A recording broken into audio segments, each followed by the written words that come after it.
नमस्कार. आजच्या व्हिडिओमध्ये भाज्यांचे दोन प्रकार करणार आहोत. पहिला प्रकार, इथे 250 ग्राम भेंडी धुवून पुसून घेतलीत. भेंडी आपल्याला धुतल्यावर पुसूनच घ्यायची आहेत. इथे मी जे नव्याने स्वयंपाक शिकत आहे त्यांच्यासाठीच दाखवते. भेंडी आहे ना, तिचा खालचा जो भाग असतो तो बोटाने कट करायचा. पटकन कट झाला की समजायचं भेंडी कोवळी आहे.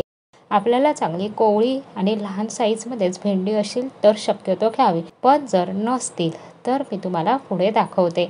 इथे मी भेंडीचा वरचा खालचा भाग कट करून घेतला. भेंडीमध्ये जर ज्या कोवळ्या लहान बिया असतील ना, त्या आपल्याला काढायच्या नाही, त्या तशाच ठेवायच्या. जर जून बिया असतील तर त्या मात्र आपल्याला काढून टाकायच्या आहेत. इथे आता मी मोठं भेंड तुम्हाला एक कट करून दाखवते. तुम्ही बघू शकता, मोठं भेंड असेल तर आपल्याला त्याचे 2 भाग करायचे, पण जर लहान भेंडी असतील तर आपल्याला ती एकच ठेवायचं आहे, मध्ये कट नाही करायचं. इथे आता मी ह्याच पद्धतीमध्ये सगळे भेंडी जी आहेत ना ती कट करून इथे घेतलेली आहेत. आता आपल्याला ह्या भेंडीमध्ये भरण्यासाठी मसाला तयार करायचा आहे. मसाला तयार करतोय त्यासाठी आपण अजिबात खोबऱ्याचा वापर न करता मसाला तयार करणार आहोत. बिया बघा, एकदम कोवळ्या अशा बिया आहेत, त्यामुळे ह्या बिया मी काढल्या नाही. मसाला तयार करतोय त्यासाठी इथे 2 चमचा एवढे मी धने घेतले, अर्धा चमचा जिरं, 1 चमचा बडीशेप, 1 चमचा सफेद तीळ घेतलेले आहेत. आपल्याला गॅस कमी ठेवून छान खमंग सुवास येईपर्यंत हे भाजून घ्यायचे आहेत. भाजताना आपल्याला चांगले परततच राहायचे आहेत, म्हणजे सगळीकडून एकसारखे हे भाजले जातील. इथे धने, तीळ, जिरं, बडीशेप चांगली भाजली गेले, छान सुवास येतोय. आपल्याला ह्या स्टेजला इथे पाव चमच्यापेक्षा कमी म्हणजे 10-12 फक्त मेथीचे दाणे घालून घ्यायचे. गॅस मी इथे बंद केलाय. गॅस बंद करूनच आपल्याला मेथीचे दाणे घालायचे. आपला पॅन गरम आहे. धने आणि जिरं जे आहे ते सगळं, आपला मसाला इथे गरम आहे, त्यावरतीच आपल्याला मेथी परतून घ्यायची. गॅस चालू ठेवून तुम्ही मेथी परतून घेतली तर मेथी कडवट होईल, म्हणून गॅस बंद केलेला आहे. पॅन चांगला गरम आहे, त्यामध्येच आपल्याला मेथी भाजून घ्यायची. इथे आता मी त्याच पॅनवरती अर्धा वाटी म्हणजेच 5 चमचे एवढं मी बेसन घेतलेलं आहे. बेसन सुद्धा हलका रंग बदली होईपर्यंत, छान सुवास येईपर्यंत आपल्याला भाजून घ्यायचंय. इथे बेसन सुद्धा आपलं भाजून झालंय. तुम्ही बघू शकता, हलका रंग याचा बदली झालेला आहे आणि छान खमंग असा सुवास येतोय. इथे आता गॅस बंद करून आपल्याला हे बेसन एका प्लेटमध्ये काढून थंड करून घ्यायचंय. बेसन इथे आपलं थंड होते तोपर्यंत जो मसाला आपण आधी भाजून ठेवलेला आहे तो थंड झाला की आपल्याला मिक्सरला फिरवून घ्यायचा आहे. मसाला एकदम थंड झाला की नंतरच आपल्याला मिक्सरला फिरवून त्याची छान अशी पावडर तयार करून घ्यायची आहे. त्याच प्लेटमध्ये मी बेसन काढून घेतले, 1 चमचा लाल तिखट, पाव चमचा चाट मसाला, तुम्ही इथे आमचूर पावडर सुद्धा घालू शकता. पाव चमच्यापेक्षा थोडी कमी मी इथे हळद घालून घेतले. चवीप्रमाणे मीठ घालून घ्यायचे. आपल्याला हे मसाले आता सगळे मिक्स करून घ्यायचे बेसनमध्ये. तुम्हाला हवं असल्यास हे मिक्स केल्यानंतर अगदी 1 टेबलस्पून किंवा 2 टेबलस्पून तुम्ही पाण्याचा वापर करू शकता, पण मी इथे अजिबात पाण्याचा वापर करणार नाही. तुम्हाला जर प्रवासासाठी ही भेंडी भाजी न्यायची असेल तर अजिबात पाण्याचा वापर करू नका. इथे मी 1 पळी एवढं तेल घालून घेतलंय. तेल घालून आपल्याला पुन्हा मिक्स करून घ्यायचंय. तेल घातल्यामुळे ही भेंडी फ्राय खराब होत नाही, छान टिकतात. तुम्हाला जर लगेच खायचं असेल तर तुम्ही इथे पाण्याचा वापर सुद्धा करू शकता. तेल घालून चांगलं मिक्स करून घेतलंय. आता आपल्याला हा मसाला भेंडीमध्ये भरून घ्यायचा आहे. भेंडीमध्ये भरताना सुद्धा चांगला दाबून भरायचा. भेंडी फ्राय करताना किंवा भेंडी मी तुम्हाला आता जशी दाखवणार आहे त्या पद्धतीत जरी तुम्ही केलात तरी सुद्धा अजिबात मसाला बाहेर येत नाही. इथे आता मी सगळी भेंडीमध्ये हा मसाला जो आहे ना तो चांगला दाबून असा भरून घेते. भेंडीमध्ये मसाला भरताना चांगला दाबूनच भरून घ्यायचा आहे. आपला इथे सगळ्या भेंडींमध्ये मसाला भरून झालेला आहे. शिल्लक मसाला सुद्धा आपल्याला भेंडीमध्येच घालून घ्यायचा आहे. मी पॅनमध्ये 2 पळी एवढं तेल घालून घेतले. तेल तुम्ही तुमच्या आवडीनुसार कमी जास्त करू शकता. अर्धा चमचा सफेद तीळ घालून घ्यायचे.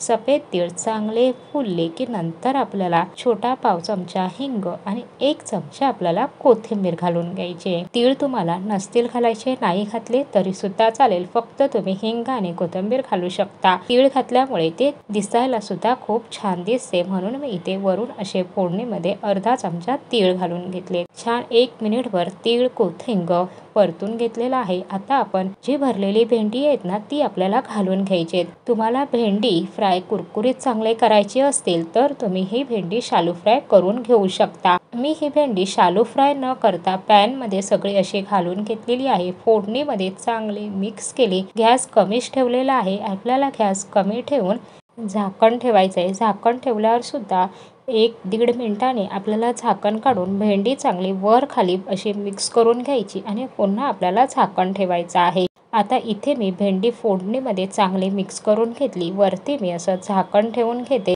गॅस मात्र आपल्याला एकदम कमीच ठेवायचा आहे. भेंडी आपल्याला करताना पाण्याचा वापर मी कुठेच अजिबात केलेला नाही, त्यामुळे ही भेंडी चांगली टिकते. इथे आता मी 5-6 मिनिटं भेंडी चांगली वाफवून घेतली. मध्ये मध्ये मी झाकण काढून ती वर खाली करून घेतली. तुम्ही इथे बघू शकता आपली भेंडी अगदी छान अशी शिजली गेलेली आहे. मी इथे बोटाने दाबून घेतलं. अगदी मऊसूत अशी ती झालेली आहेत. तुम्ही इथे बघू शकता आपण भेंडी वाफवून घेतली तरी सुद्धा अजिबात तिला चिकटपणा आलेला नाही, तर छान मोकळी अशी आपली ही भेंडीची भाजी तयार झालेली आहे. तुम्हाला आवडत असल्यास तुम्ही भेंडी फ्राय करून घेऊ शकता. नेहमी 30 भेंडीची भाजी खाण्यापेक्षा एकदा ह्या पद्धतीमध्ये तुम्ही भाजी करून बघा. प्रकार दुसरा, 2 पळी एवढं तेल घालून घेतले. तेल चांगलं गरम झालं की 1 चमचा आपल्याला जिरं घालायचंय. जिरं छान फुललं की त्यामध्ये आपल्याला 5-6 लसणीच्या पाकळ्या ठेचून घातलेल्या आहेत. छोटा पाव चमचा हिंग घालून घेतला. 7-8 कढीपत्त्याची पानं घालायची आहेत.